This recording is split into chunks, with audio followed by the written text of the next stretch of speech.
Good evening everyone. मैं आपके सामने फिर प्रस्तुत हूँ छोटी छोटी और मोटी बातें लेकर। जैसा कि आप कल सीटेट का पेपर लगा हुआ है, तो सीटेट की जो भी प्रिपरेशन हो चुकी है वो आपके लिए इनफ है। आपकी कम प्रिपरेशन हुई, ज़्यादा हुई या बिल्कुल नहीं हुई, आपको डरना नहीं है। आपको आपको एक साइकोलॉजिकल जो दबाव होता है वो नहीं लेना है। क्यों नहीं लेना है? क्योंकि यदि आपने साइकोलॉजिकल दबाव लिया है तो आप जानबूझ के उन क्वेश्चनों को या उसके अटेम्प्ट करने के तरीके को गलत कर सकते हैं। कैसे? मैं बताता हूँ। जो मेरा एक्सपीरियंस रहा है वो मैं आपके साथ शेयर करता हूँ। देखिए, यदि आपने इस नाइट मतलब आज 14 को पेपर है, आपने यदि 13 को पूरा सोचा कि आज ही मैं पढ़ डालूँ, केवल रट्टा मारने से सीटेट क्रॉस नहीं होगा। ठीक है, रट्टा मारने से यूपीटेट तो क्रॉस हो सकता है मगर सीटेट क्रॉस नहीं हो सकेगा, क्योंकि इसमें एलिटिकल क्वेश्चंस आते हैं, आप नहीं कर सकते। तो रट्टा मारने की कोशिश नहीं करिए, पूरी रात ना जागिए। ठीक है, पूरी रात जागेंगे तो कल का दिन भी आपका बर्बाद हो सकता है, या फिर आप एक साइकोलॉजिकल दबाव में आ सकते हैं, या फिर आप पेपर देते हुए शायद नींद का शिकार हो जाए, नींद आने लगे आपको, जैसा होता है लोगों के साथ। तो ऐसा हो सकता है आपके साथ। ठीक है, तो सबसे पहले तो आप दबाव में नहीं आएंगे, क्योंकि सीटेट है, कोई ये आखिरी एग्जामिनेशन नहीं है, ना कोई सिलेक्शन का आपका प्रोसेस है। ठीक है, ना कोई सिलेक्शन प्रोसेस नहीं है। और सीटेट केवल केंद्रीय वैकेंसियों में ही भाग ले, मतलब केंद्रीय वैकेंसियों के लिए ज़रूरी पड़ता है। यदि आप यूपी से हैं, बिहार से हैं, या फिर आप एमपी से हैं या राजस्थान से, राजस्थान और एमपी की तो आप बात ही छोड़ दीजिए। राजस्थान एमपी में तो सीटेट की कोई वैल्यू नहीं है, क्योंकि सीटेट वहाँ पर जो वैकेंसियाँ होती हैं वो रीट और वर्ग 3 मतलब प्राइमरी पीआरटी का अलग से पेपर लेते हैं, और अलग से हरियाणा भी इसी में शामिल हो गया है। तो कई स्टेट ऐसे हैं जहाँ पर सीटेट की इतना बोलबाला नहीं है। ठीक है, तो आप ये बिल्कुल दिमाग से निकाल दीजिए कि सीटेट आपके लिए जहाँ मतलब अंतिम अवसर है। सीटेट 6-6 महीने में आपका आता रहेगा। ठीक है, आता रहेगा, जाता रहेगा। ठीक है, मगर आपको दबाव नहीं लेना। यदि आपकी प्रिपरेशन कम है, ठीक है, या बिल्कुल प्रिपरेशन आपने नहीं करी है, तब भी आप अटेम्प्ट करने जाएंगे इसको। ठीक है, आपका पेपर हो, बहुत बहुत क्या होगा, फेल हो जाएंगे, आप क्वालिफाई नहीं कर पाएंगे, बस। इससे ज़्यादा तो कुछ नहीं होगा ना। मगर पूरी मन और तन से आपको वो पेपर को देना है। कुछ नहीं तो गलती तो करेंगे ना आप। तो आपने सीखा ही है, आपने ये समझा ही है कि सीखते कैसे हैं, जब गलती करते हैं हम लोग थॉर्न टाइप के अनुसार। तो प्रयास करिए और त्रुटि करिए। त्रुटि करने में कोई मतलब कोई शर्म की बात नहीं है। त्रुटि सबसे होती है, इंसान है, गलतियां हो जाती हैं, मगर उन गलतियों से सीख ले तो आगे बढ़ जाएंगे आप।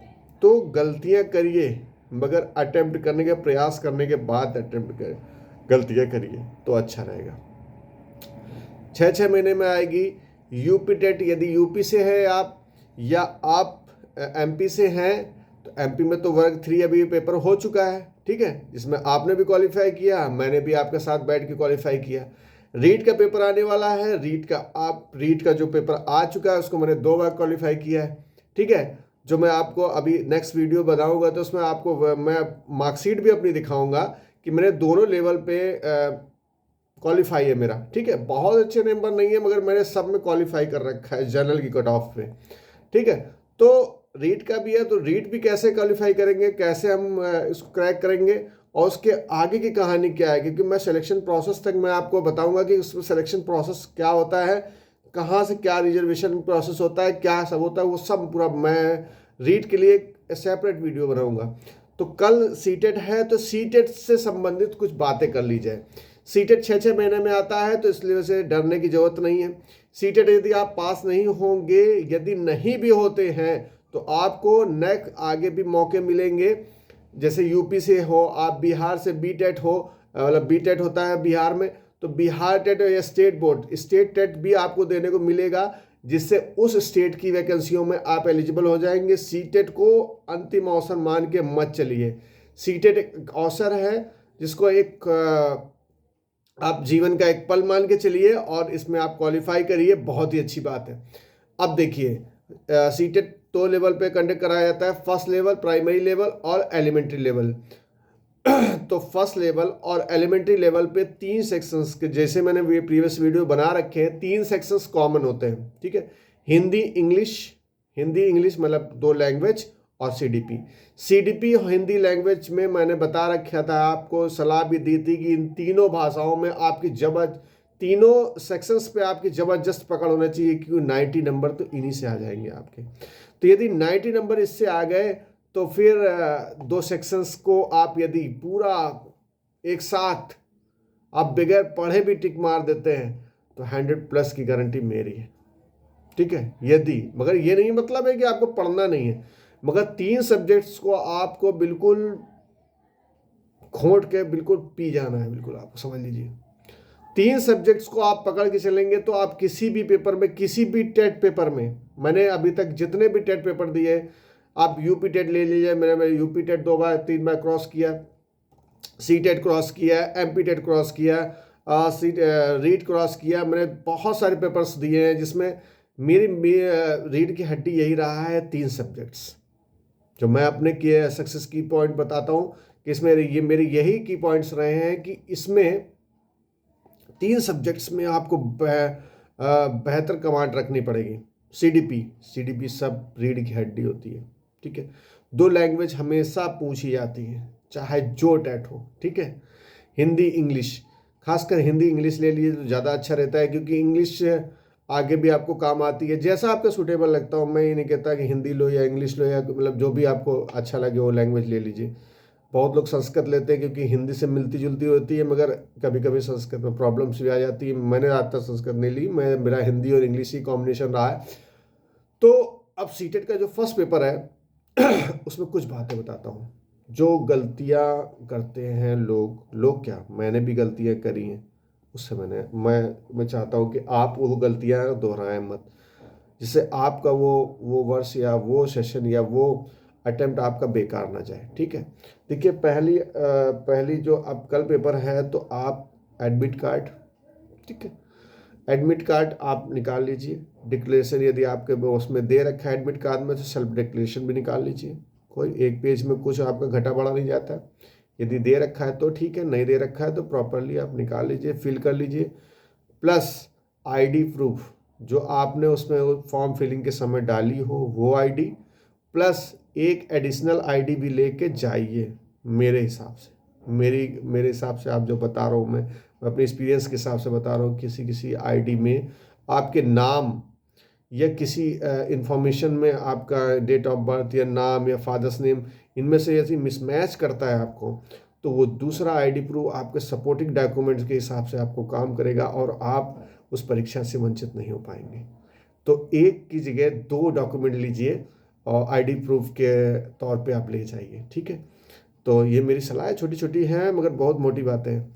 2 ले जाइए आईडी प्रूफ में, और ऐसे आईडी प्रूफ ले जाइए जो यदि आपका मिस भी हो जाए कहीं पर, क्योंकि दिमाग आपका स्थिर नहीं रहता है, आप कंपटीशन मतलब पेपर देने जा रहे होते हैं, तो आपका दिमाग स्थिर नहीं रहता है। तो मैं ये सलाह दूंगा कि आप ऐसे 2 आईडी प्रूफ ले जाइए जो मतलब कि आराम से एक्सेसिबल हो। जैसे आधार चाहे 10 बार खो जाए, चाहे 50 बार खो जाए, आपको आधार आप डाउनलोड कर सकते हैं आराम से, ठीक है। आधार ले जाइए, और जो 2 हो आपके पास, डबल हो। जैसे मेरे पास वोटर आईडी कार्ड डबल थे, तो यदि एक मिस भी हो जाता है तो दूसरे से प्रॉब्लम नहीं आएगी, आप दूसरे से भी पेपर दे सकते हैं। तो आधार 2 हो गए, मेरे वोटर आईडी 2 हो गए। तो इस तरह से यदि आपके पास डबल जो चीज़ें हों, उनको आईडी प्रूफ में ले जाइए, तो आपको यदि मिस भी हो जाता है या किसी प्रकार से आपका खो जाता है तो आपको कोई प्रॉब्लम नहीं होगी। पहले ये टिप्स। दूसरा टिप्स ये है कि आप परीक्षा के सेंटर पे आप कम से कम आधा घंटे मार्जिन से पहुंचिए, क्योंकि आप जब आधा घंटे मार्जिन से पहुंचेंगे तो आपके साथ हड़बड़ाहट नहीं होती, आप आराम से वहाँ पर स्थिर हो पाते हैं। और वहाँ पहुँचने के बाद आप उस सेंटर में जो वहाँ पर रोल नंबर मेंशन कर रखे होंगे, रोल नंबर लिखे होंगे, उसमें तुरंत आपको जाके पहले रोल नंबर चेक करना है, ठीक है। क्योंकि यूपी टेट में ऐसा मेरे साथ हो चुका है कि एक ही नाम से दो विद्यालय थे, एक ही नाम से दो विद्यालय थे, मैंने उसमें रोल नंबर नहीं चेक किया। फिर मुझे एक साल में बहुत मतलब काफ़ी दूर था ये काम, मेरे पास बाइक थी तो मैं पहुंच गया था वहाँ पर। मुझे ये गलती मेरे साथ हुई थी। आप रोल नंबर तुरंत चेक करेंगे। दूसरी बात ये, तीसरी बात ये है अटेम्प्ट करने का तरीका। देखिए, अटेम्प्ट करते जो आपको सबसे अच्छा लग रहा हो, ये लगता है कि हमें ये बहुत जल्दी, हम इनसे बहुत जल्दी, मेरा बहुत अच्छा कमांड है और मैं बहुत जल्दी आसानी से ये हल कर लूँगा वो सेक्शंस आप पहले करिए। जैसे CDP का आपको आता है, CDP करिए, ठीक है। CDP के बाद मैं सलाह दूंगा कि आप जाइए इन्वायरमेंट की तरफ, क्योंकि CDP और environment plus Hindi first paper के लिए बता रहा हूँ। CDP आपको टाइम कंज्यूम करेगी मगर उतना नहीं। और इसके बाद EVS आपका टाइम नहीं लेती है, बस पढ़ेंगे सब, तुरंत आंसर आपको करते जाएंगे। EVS और CDP, और इसके बाद आपको अटेम्प्ट करना है हिंदी। यदि 3 आपने अटेम्प्ट कर लिया और जब आपको फर्स्ट एक नज़र में ही वो करते चले जाएंगे तो आप उन 3 सेक्शंस में से टाइम बचा लेंगे। 30 मिनट लगने चाहिए।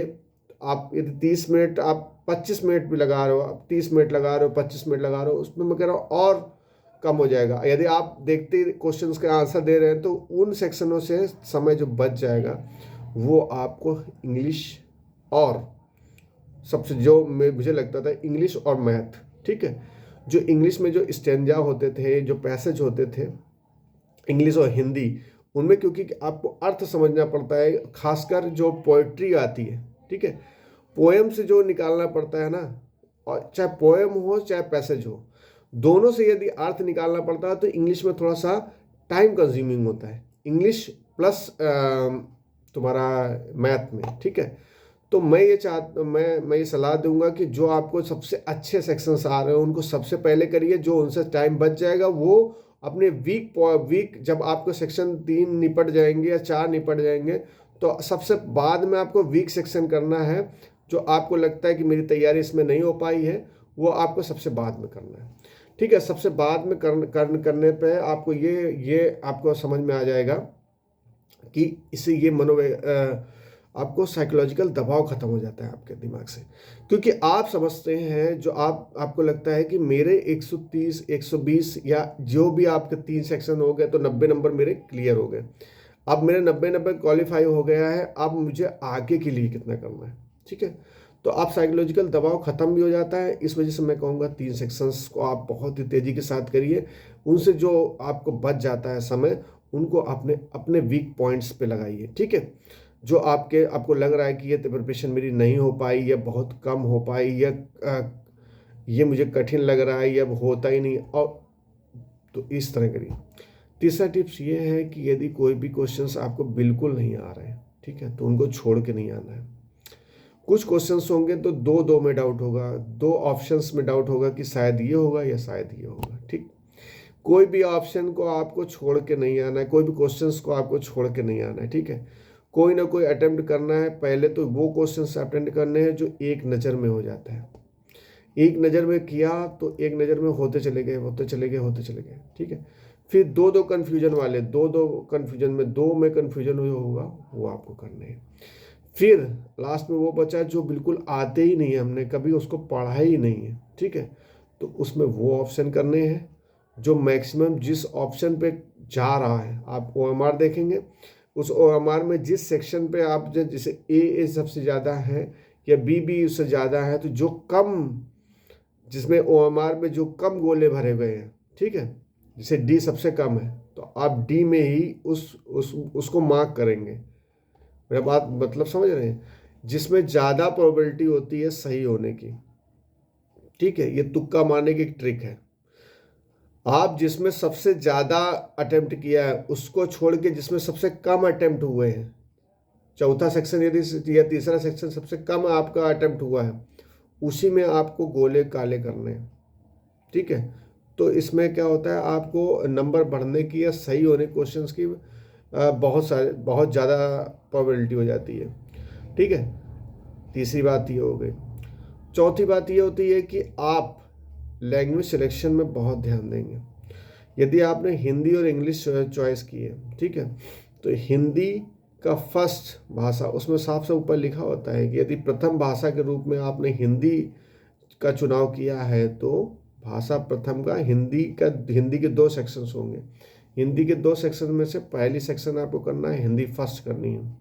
तो जब हिंदी फर्स्ट कर लेंगे और जब फिर इंग्लिश होगा, यदि अगला लैंग्वेज, ठीक है, तो हिंदी लैंग्वेज के बाद इंग्लिश में जाएंगे तो इंग्लिश में भी 2 लैंग्वेज होंगी। बहुत ध्यान से सुनिएगा, एक बार मैं गलती कर चुका हूँ इसमें, इस वजह से मैं बता रहा हूँ। मुझे पता था, मैं जानते हुए भी उस दबाव में था, उस स्पीड में था कि मैंने ध्यान न दिया और मैंने गलत कर दिया। ठीक है, तो आप इंग्लिश वाले सेक्शन में जाइए, इंग्लिश में भी 2 सेक्शंस मिलेंगे। तो यदि आपने हिंदी का फर्स्ट लैंग्वेज सेलेक्ट करी है तो दूसरी भाषा की दूसरी लैंग्वेज सेकंड आपको करना है। बात समझ में नहीं आ रही? यदि आपने प्रथम भाषा के रूप में हिंदी का चुनाव किया है तो लैंग्वेज फर्स्ट हिंदी लेंगे, और लैंग्वेज सेकंड में 2 भाषाएं इंग्लिश में होंगी तो लैंग्वेज सेकंड की सेकंड लैंग्वेज लेनी है। ठीक है, ये बहुत ज़्यादा गलती होती है न्यू कमर्स के। ये हो गई पॉइंट्स। ठीक है, जो और तीसरे ये मैं बताता हूँ कि मतलब अगला कि आपको जो डॉट पेन लेके जाना है, ठीक है, वो ब्लू और ब्लैक दोनों कलर के लेके जाना है। ठीक है, जो आपको सूटेबल लगे, जो आपको लगता है कि नहीं इससे आपको मतलब आराम से विजिबल हो, उससे आपको अटेम्प्ट करना है, चाहे वो ब्लू से हो। और ब्लू की निब थोड़ी सी मोटी होनी चाहिए। निब मोटी होने से क्या होगा कि आपको आसानी से 2 ही 3 चक्कर करेंगे, आपका ब्लैक हो जाएगा। ठीक है, ये छोटी बात है, मगर छोटी छोटी बातें होती हैं, मगर बहुत आपको हेल्प करती है, क्योंकि मैंने दिया है पेपर तो मैं बता रहा हूँ आपको। ठीक है, ये हुआ। ठीक है, अब आपको क्या करना है, पानी की बोतल रखनी है आपके पास आपको। ठीक है, आपको प्यास लगे न लगे, ठीक है, जैसे आपको लगता है कि आपका दिमाग रुकने लगता है, ठीक है, तो आप थोड़ा सा पानी इसमें पीजिए। ठीक है, पानी पीने से आपको एक रिफ्रेशमेंट मिलेगा और फिर आपका दिमाग चलने लगेगा। ठीक है, तो थोड़ा थोड़ा पानी पीते रहिए, मगर उतना ना पीजिए कि आपको टॉयलेट भागना पड़े, क्योंकि टॉयलेट उस समय आपको जाने नहीं दिया जाएगा। बस इतना पानी पीजिए कि आपका रिफ्रेशमेंट थोड़ी सी हो जाए और आप चलने पानी की बोतल जरूर ले जाइए।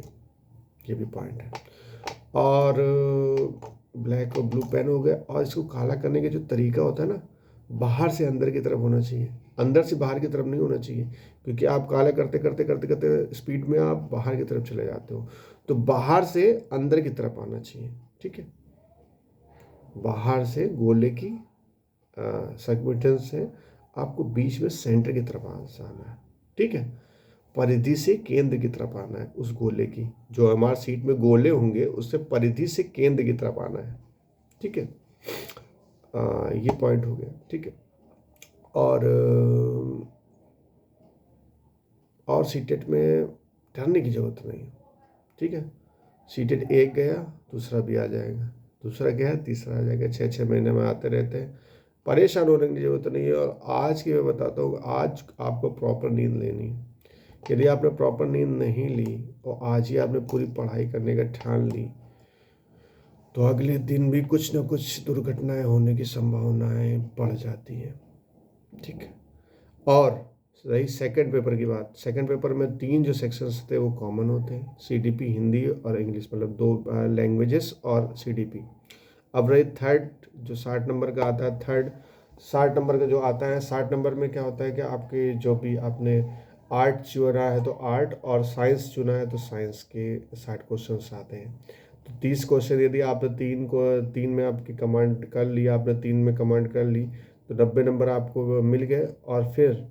और इसमें मैथ और साइंस में भी सीडीपी के 10 से 12 क्वेश्चन, 13 क्वेश्चन मैंने देखे हैं। ये सीडीपी के हिंदी, मतलब हिंदी कह रहा हूँ, सीडीपी की मैथ जो होती है, सीडीपी के बाद जो मैथ होती है, मतलब मैथ में जो पेडोलॉजी लगी होती है, ठीक है, पेडोलॉजी बोलते हैं शिक्षा शास्त्र। तो जो मैथ और साइंस में पेडोलॉजी होती है 10-10 12-12 नंबर की जुड़ी होती है, तो बाद में 24 नंबर तो आपके ऐसे हो गए। ठीक है, मतलब लगभग लगभग आप आधा अटेम्प्ट ऐसे कर सकते हैं। सेकंड लैंग्वेज वाले सेकंड पेपर वालों को मैं बता रहा हूँ, क्योंकि मेरा सेकंड पेपर भी था, और मेरा मेरा सेकंड पेपर में जो था मैथ और साइंस था। तो मैथ और साइंस वालों को बताना चाहता हूँ कि मैथ और साइंस में यदि आपने मैथ की प्रैक्टिस नहीं करी है तो कोई बात नहीं है, इतना मैटर नहीं करेगा आपका। साइंस तो आपने पीछे जो पढ़ी है, वो जो कॉन्सेप्ट आपकी क्लियर है, उसी साइंस आप उससे आराम से कर सकते हैं, क्योंकि बेसिक्स से आती है, आराम से हो जाती है। मैथ में प्रैक्टिस मांगती है, यदि आपने प्रैक्टिस नहीं करी है, कुछ भी आपने एमएससी करी है मैथ से या कुछ भी करा हो आपने बड़ा बड़ा, ठीक है, उससे मतलब नहीं रखता। यदि आपने प्रैक्टिस नहीं करी तो आप पेपर मैथ के पेपर में गलतियां कर सकते हैं। तो मैं तो यही सलाह दूंगा कि जो सीडीपी के जो सीडीपी मतलब जो पेडोलॉजिकल सेक्शन है आपका मैथ और साइंस का, इसको पहले अटेम्प्ट कर लीजिए, तो आपका एक साइकोलॉजिकल दबाव खत्म हो जाएगा। तो 10 से 15 क्वेश्चन हो जाएंगे, उसको आपको लगता है कि नहीं हल कर सकते तो करिए, नहीं तो आप अपने सुविवेक से उसको काला कर दीजिए, तो आपको पक्का क्वालिफाई हो जाएगा, ये मेरी गारंटी है। ये रहा टिप्स सेकंड पेपर वालों को, ठीक है। और फर्स्ट पेपर और सेकंड पेपर के बीच में गैप भी होगा, ठीक है। तो आप फूड ऐसे ही लीजिए, आप खाना इस तरह का खाइए, कोई भी इस तरह का खाना मत खाइए जिससे आपका तबीयत बिगड़ जाए। एकदम ज़रूरत से ज़्यादा खाना मत खाइए जिससे आपको, क्योंकि दोनों पेपर अटेम्प्ट करने हैं, आपको एनर्जी बना के रखनी है, ठीक है। तो आप जो भी बीच में ब्रेक मिलता है आपको फल या फिर जो इसमें हाई कार्बोहाइड्रेट होता है, जिससे आपको एनर्जी, इंस्टेंट एनर्जी मिल जाती है, ग्लूकोज पीजिए, आप ऐसे फल खाइए जिससे आपको एनर्जी मिल जाए। दही खा लीजिए, दही गुड़ खा लीजिए, रोटी खा लीजिए, इसमें क्या होता है कि आपको ग्लूकोज बहुत ज़्यादा मिल जाता है। तो इस तरह की चीज़ें खाइए। आप ये नहीं कहता हूँ कि पकौड़ी चाट समोसा इस तरह के न खाइए, नहीं तो आप हो सकता है आपकी तबीयत बिगड़ जाए। कई लोग हो जाता है, आप सुबह चले जाते हैं पेपर देने, सुबह कुछ खा के नहीं जाते, दोपहर को लंच होता है, आप बीच लंच में आप मतलब आप भरपूर खाना खा लेते हैं, तो हो सकता है कि आपकी तबीयत ना बिगड़ जाए। आप पूरा तबीयत को मतलब अपने आप को भी बचा के रखना है। ठंडी का सीज़न है, कपड़े पहन के जाना है प्रॉपरली, आपको ठंड नहीं लगनी चाहिए, सब कुछ लेके जाना है, ठीक है वहाँ पर। और यहाँ पर कैप ऐप सब वहाँ सेंटर में उतरवा दी जाएगी, तो आप ये समझ के जाइए, आप थोड़ा सा पहन के जाइए, क्योंकि आपकी कैप ऐप तो सब यहाँ से उतरवा दी जाती है, कैप ऐप, ठीक है। और कैश लेके जाइए, कॉइन्स मत लेके जाइए, कॉइन्स लेके जाएंगे आपको सेंटर में नहीं घुसने दिया जाएगा। तो और कोई भी मेटेलिक चीज़ होती है वो मत लेके जाइए, ठीक है। और पेपर सबका अच्छा होगा, ठीक है, डरिए मत, ठीक है। डर गया तो मर गया, ठीक है, डरिए मत। यदि आप डर गए तो सीटेट कभी क्रॉस नहीं होगा। साइकोलॉजी पढ़ते पढ़ते साइकोलॉजी तो आ जानी चाहिए आदमी को, कि सीटेट की साइकोलॉजी, जब उस पेपर की आप साइकोलॉजी समझ लेंगे तो सीटेट क्रॉस है आपको। सबसे पहले सीटेट किसी भी पेपर अटेम्प्ट करने के पहले आपको उसकी साइकोलॉजी समझनी पड़ती है ना। उस एग्जामिनर की साइकोलॉजी समझनी पड़ती है कि एक्चुअल में वो पूछना क्या चाह रहा है और हम क्या आंसर दे रहे हैं, ठीक है। इन्हीं सब बातों के साथ आज अब मैं विराम देना चाहता हूँ, क्योंकि आपका कल सीटेट का पेपर लगा है, इस वजह से मैं रीट के लिए अभी कोई वीडियो नहीं बना रहा हूँ, मगर रीट के लिए मैं सोच रहा हूँ कि एक सेपरेट वीडियो बनाऊँ पहले से, तो रीट के बारे में आपको अवेयर करूँ, इसी रीट होता क्या है क्या नहीं, किस प्रोसेस से गुजरना पड़ता है, आगे क्या सिलेक्शन प्रोसेस होता है, क्या रिजर्वेशन पॉलिसी होती है, ये पूरा ब्यौरा आपको मैं बताना चाहता हूँ। और उसके बाद रीट तो मैंने 2 बार क्वालिफाई किया है, जनरल के कट ऑफ पे क्वालिफाई किया और दोनों लेवल पे क्वालिफाई किया। ऐसा नहीं है मैंने ही क्रॉस किया है, ऐसे बहुत से लोग, हज़ारों लोग होंगे जो मेरे साथ क्रॉस किए होंगे दो, मगर मेरा फाइनल मेरिट में नहीं हो पाया था। पर कोई बात नहीं, अब क्या फिर अटेम्प्ट करते हैं, क्या होता है क्या नहीं ईश्वर मालिक है, मगर हम पूरी तरह अपनी शिद्दत के साथ लगे रहेंगे जब तक हमें मंजिल प्राप्त नहीं हो जाती है। तो चलो ठीक है, रीट की तैयारी आगे करेंगे। और अभी फ़िलहाल सीटेट आप दीजिए पूरे मन से तन से, और फिर बताइए कि मेरे टिप्स वाकई आपको काम आए कि नहीं आए, और कमेंट करिए। और फिर जैसे सीटेट हो जाता है तो मैं रीट के बारे में भी टिप्स आपको दूंगा, और उस टिप्स के साथ साथ मैं भी चलूँगा। और हर दिन एक टॉपिक मैं सोच रहा हूँ, एक ऐसा टॉपिक पढ़ाऊँ जो रीट में या सीटेट में, रीट तो सीटेट तो हो जाएगा, रीट में आएगा ही आएगा, जिससे आप आराम से क्वालिफाई कर जाएं। और फिर देखिए एमपी में एमपी टेट भी लगा है, मतलब एमपी टेट लगा है, एमपी सिलेक्शन पेपर लगा हुआ है जो होता है, उसके बारे में पढ़ना है। और उसके साथ रीट का भी रीट का तो सिलेबस मतलब जो मेंस का पेपर है, रीट मेंस जो चयन परीक्षा होती है, उस तो पूरा सिलेबस क्लियर है हमको। मगर अभी एमपी टेट का नहीं क्लियर है, तो उसका भी क्लियर हो जाने दीजिए, फिर उसके साथ देखते हैं क्या होता है क्या नहीं होता है। उसके साथ हम लोग भी रीट के लिए पूरा गाइडेंस मेरा रहेगा। आपको यदि गाइडेंस पसंद आता तो आप कमेंट करिए, उस गाइडेंस को और आगे बढ़ाया जाएगा। ठीक है, और मेरे प्रीवियस वीडियोस देख सकते हैं कि मैंने रीट क्वालिफाई किया है, और मैं आपको सर्टिफिकेट भी आपको दिखा सकता हूँ। और देखते हैं अगले वीडियो में आपको रीट के बारे में पूरी चर्चाएं होंगी। ठीक है, ऑल द बेस्ट मेरी तरफ से। और आप पूरी तरह आप इस समय आप सो जाइए आराम से, और सुबह उठते हुए आराम से सेंटर जाइए, कोई टेंशन नहीं लेने का। ऑल द बेस्ट सभी को।